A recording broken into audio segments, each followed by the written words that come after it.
नमस्कार दोस्तों, आपका बहुत बहुत स्वागत है अपने चैनल पे। तो दोस्तों, सबसे पहले मैं आप लोगों से हाथ जोड़ के विनती करता हूँ, सॉरी दोस्तों, मुझे क्षमा करें, क्योंकि बहुत दिनों के बाद जो है मैं कहानी लेकर आ रहा हूँ। दोस्तों, कुछ ज़रूरी काम पड़ जाने के कारण जो है मैं कहानी रिकॉर्ड नहीं कर पा रहा था, तो इसके लिए I am sorry, really sorry. तो दोस्तों, आप लोगों से एक और गुजारिश है कि दोस्तों इस चैनल को और आगे बढ़ाएं, अपने दोस्तों के बीच शेयर करें।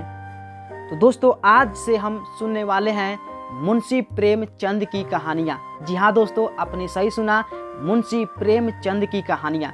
तो दोस्तों, उनकी बहुत सी कहानियाँ हैं। तो सबसे पहले मैं कहानी लेकर आया हूँ जिसका नाम है कफन।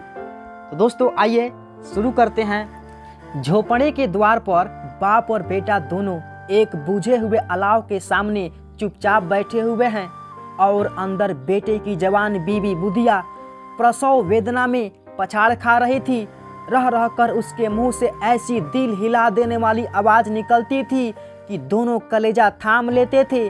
जाड़ों की रात थी, प्रकृति सन्नाटे में डूबी हुई, सारा गांव अंधकार में लय हो गया था। घीसू ने कहा, मालूम होता है बचेगी नहीं, सारा दिन दौड़ते हो गया, जा देख तो आ। माधव चीढ़ कर बोला, मरना ही है तो जल्दी मर क्यों नहीं जाती, देखकर क्या करूं।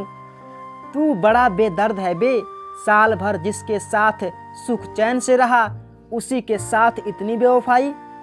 तो मुझसे तो उसका तड़पना और हाथ पांव पटकना नहीं देखा जाता। चमारों का कुनबा था और सारे गांव में बदनाम। घिसू एक दिन काम करता तो 3 दिन आराम। माधव इतना कामचोर था कि आधा घंटे काम करता तो घंटे भर चिलम पीता, इसलिए उन्हें कहीं मजदूरी नहीं मिलती थी।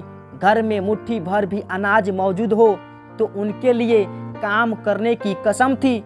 जब 2-4 फाके हो जाते तो घिसू पेड़ पर चढ़कर लकड़ियां तोड़ लाता और माधव बाजार से बेच लाता, और जब तक वह पैसे रहते दोनों इधर उधर मारे मारे फिरते। जब फाके की नौबत आ जाती तो फिर लकड़ियां तोड़ते या मजदूरी तलाश करते। गांव में काम की कमी न थी, किसानों का गांव था, मेहनती आदमी के लिए 50 काम थे, मगर इन दोनों को उसी वक्त बुलाते जब 2 आदमियों से एक काम पाकर भी संतोष कर लेने के सिवा और कोई चारा न होता। अगर दोनों साधु होते तो उन्हें संतोष और धैर्य के लिए संयम और नियम की जरूरत न होती। यह तो इनकी प्रकृति थी, विचित्र जीवन था इनका। घर में मिट्टी के 2-4 बर्तन के सिवा कोई संपत्ति नहीं। फटे चिथड़ों से अपनी नग्नता को ढके हुए जिए जाते थे। संसार की चिंताओं से मुक्त, कर्ज से लदे हुए, गालियां भी खाते, मार भी खाते, मगर कोई भी गम नहीं। दिन इतने की वसूली की बिल्कुल आशा न रहने पर भी लोग इन्हें कुछ न कुछ कर्ज दे देते थे। मटर आलू की फसल में दूसरों के खेतों से मटर या आलू उखाड़ लाते और भून भान कर खा लेते, या 10-5 ऊख उखाड़ लाते और रात को चूसते। घिसू ने इसी आकाश वृत्ति से 60 साल की उम्र काट दी और माधव भी सपूत बेटे की तरह बाप ही के पद चिन्हों पर चल रहा था, बल्कि उसका नाम और भी उजागर कर रहा था। इस वक्त भी दोनों अलाव के सामने बैठकर आलू भून रहे थे, जो कि किसी के खेत से खोद लाए थे। घिसू की स्त्री का तो बहुत दिन हुए देहांत हो गया था। माधव का ब्याह पिछले साल हुआ था। जब से यह औरत आई थी उसने इस खानदान में व्यवस्था की नींव डाली थी और इन दोनों बेगरतों का दोजख भरती रहती थी। जब से वह आई यह दोनों और भी आराम तलब हो गए थे, बल्कि कूच अकड़ने भी लगे थे। कोई कार्य करने को बुलाता तो निर्व्याज भाव से दुगुनी मजदूरी मांगते। वही औरत आज प्रसव वेदना से मर रही थी और यह दोनों शायद इसी इंतजार में थे कि वह मर जाए तो आराम से सोएं। घिसू ने आलू निकाल कर छीलते हुए कहा, जाकर देख तो क्या दशा है उसकी, चुड़ैल का फिसाद होगा और क्या। यहाँ तो ओझा भी 1 रुपया मांगता है।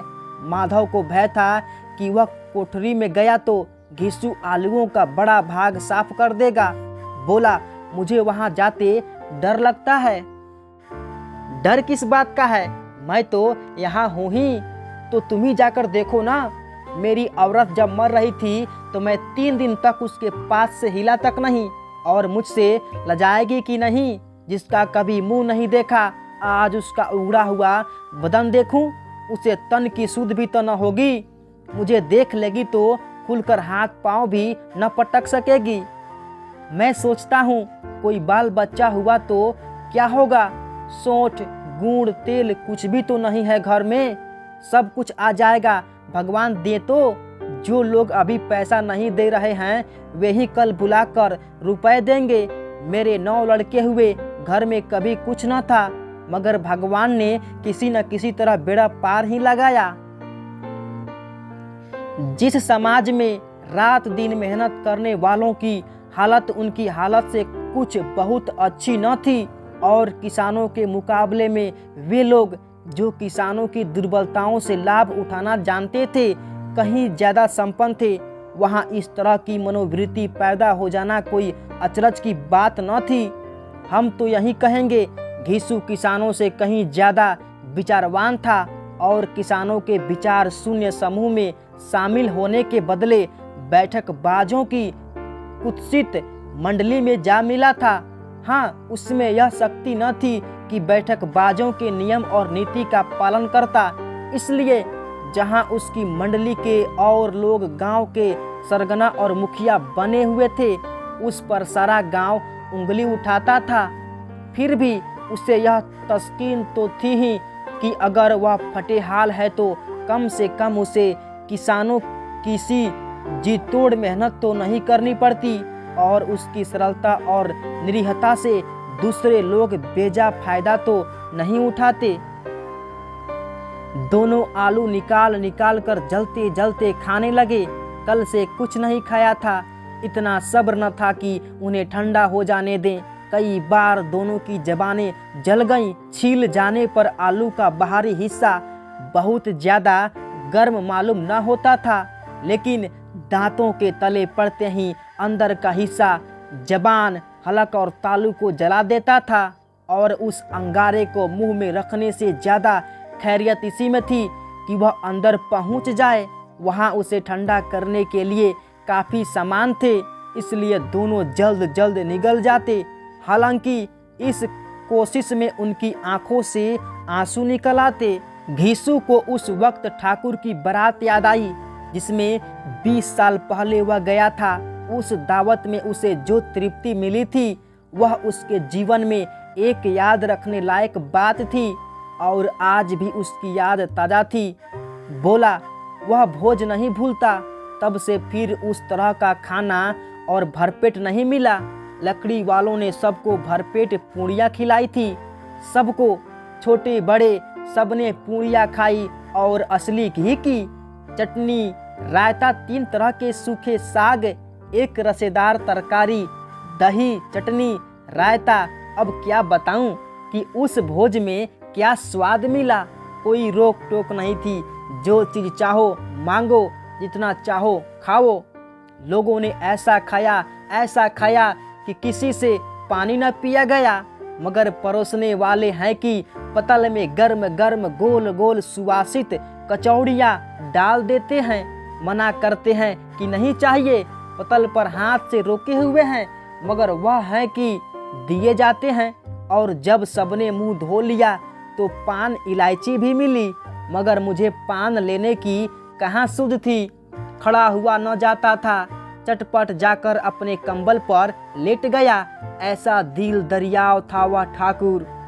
माधव ने इन पदार्थों का मन ही मन मजा लेते हुए कहा, अब हमें कोई ऐसा भोज नहीं खिलाता।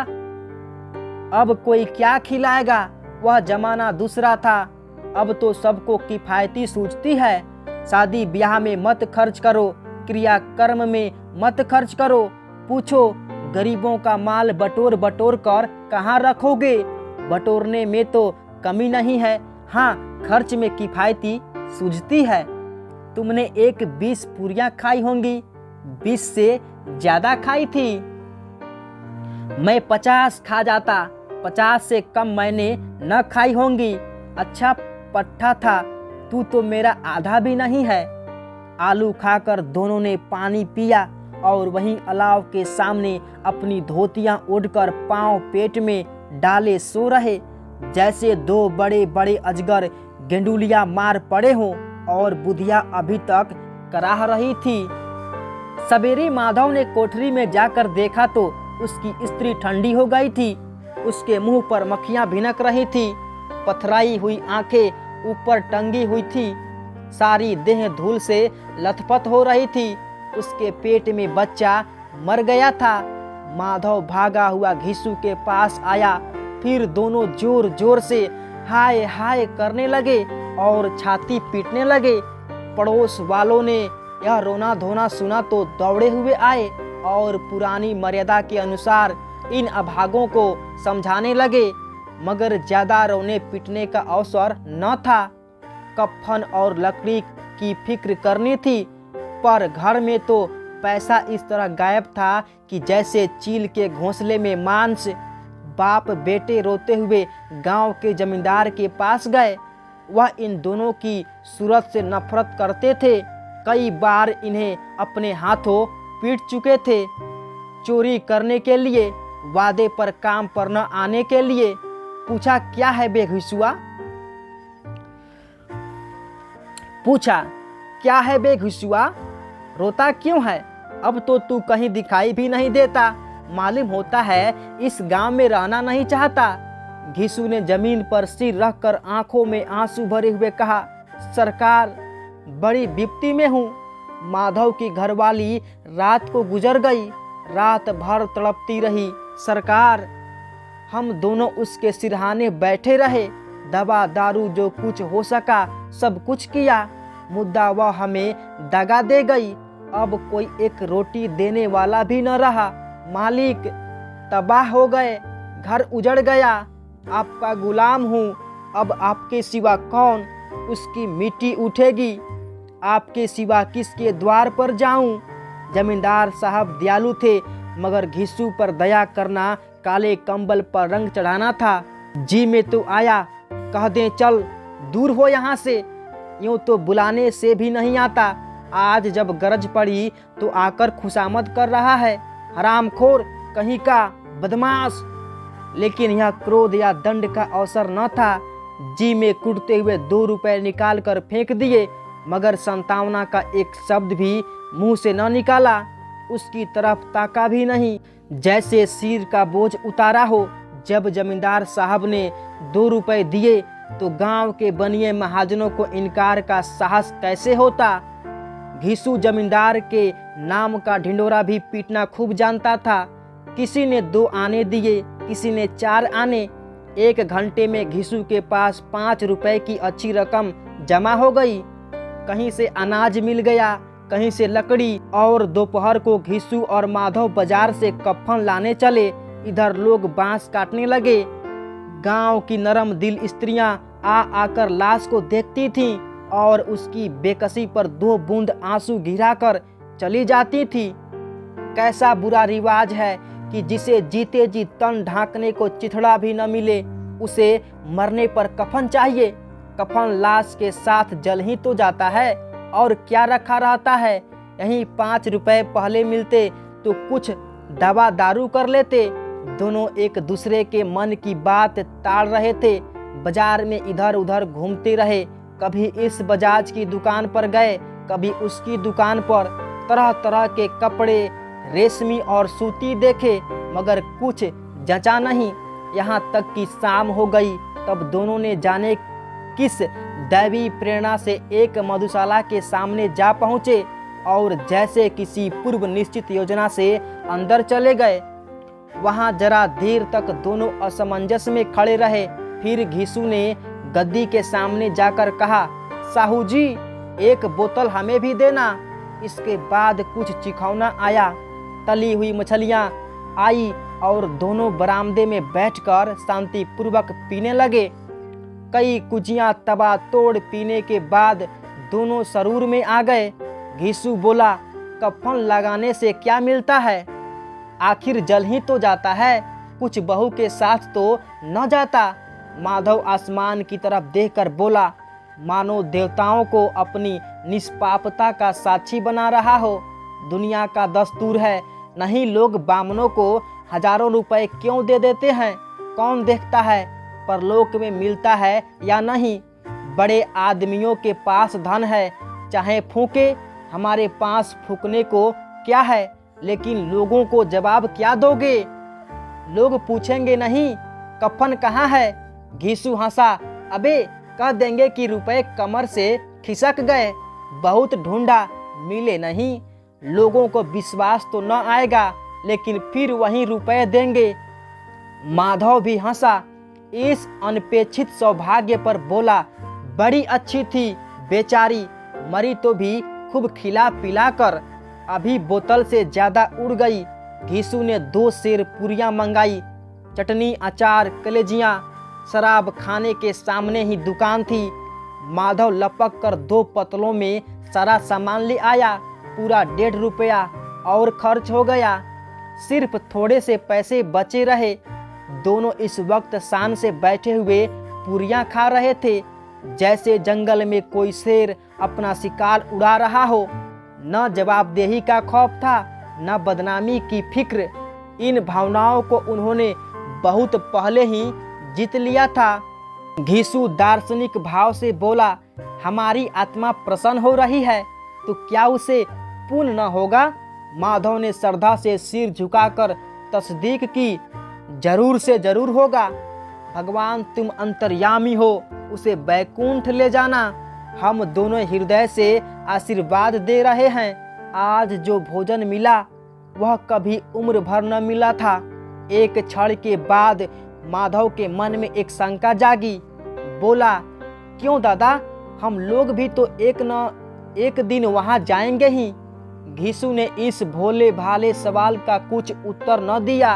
वह परलोक की बातें सोचकर इस आनंद में बाधा न डालना चाहता था। जो वहां वह हम लोगों से पूछे कि तुमने कफन क्यों नहीं दिया तो क्या कहेंगे? कहेंगे तुम्हारा सिर। पूछेगी तो जरूर, तू जानता है कि उसे कफन न मिलेगा। तू मुझे ऐसा गधा समझता है? 60 साल क्या दुनिया में घास खोदता रहा हूँ। उसको कफन मिलेगा और इससे बहुत अच्छा मिलेगा। माधव को विश्वास न आया। बोला, कौन देगा? रुपए तो तुमने चट कर दिए। वह तो मुझसे पूछेगी, उसकी मांग में सिंदूर तो मैंने ही डाला था। घीसू गर्म होकर बोला, मैं कहता हूँ उसे कफन मिलेगा, तू मानता क्यों नहीं? कौन देगा? बताते क्यों नहीं? वही लोग देंगे जिन्होंने इस बार दिया। हाँ, अब की रुपए हमारे हाथ न आएंगे। ज्यों ज्यों अंधेरा बढ़ता था और सितारों की चमक तेज होती थी, मधुशाला की रौनक भी बढ़ती जाती थी। कोई गाता था, कोई डींग मारता था, कोई अपने संगी के गले लिपटा जाता था, कोई अपने दोस्त के मुंह से कुल्हड़ लगाए देता था। वहाँ के वातावरण में सरूर था, हवा में नशा। कितने तो यहाँ आकर एक चुल्लू में मस्त हो जाते। शराब से ज़्यादा वहाँ की हवा उन पर नशा करती थी, जीवन की बधाएं खींच लेती थी और कुछ देर के लिए वे भूल जाते थे कि वे जीते हैं या मरते हैं, या न जीते हैं न मरते हैं। और ये दोनों बाप बेटा अब भी मज़े ले लेकर चुस्कियाँ ले रहे थे। सबकी निगाहें इनकी ओर जमी हुई थीं। दोनों कितने भाग्य के बली हैं। पूरी बोतल बीच में है। भर पेट खाकर माधव ने बची हुई पूरियों का पत्तल उठाकर एक भिखारी को दे दिया, जो खड़ा इनकी ओर भूखी आंखों से देख रहा था। और देने के गौरव, आनंद और उल्लास का उसने अपने जीवन में पहली बार अनुभव किया।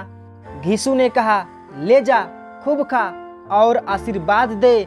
जिसकी कमाई है वह तो मर गई, पर तेरा आशीर्वाद उसे जरूर पहुँचेगा।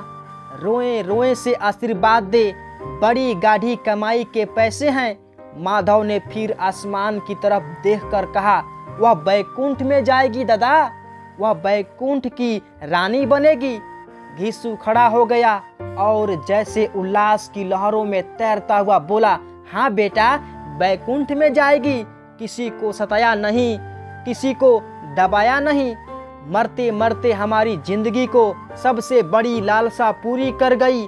वह न बैकुंठ में जाएगी तो क्या ये मोटे मोटे लोग जाएंगे जो गरीबों को दोनों हाथों से लूटते हैं और अपने पाप को धोने के लिए गंगा में नहाते हैं और मंदिरों में जल चढ़ाते हैं।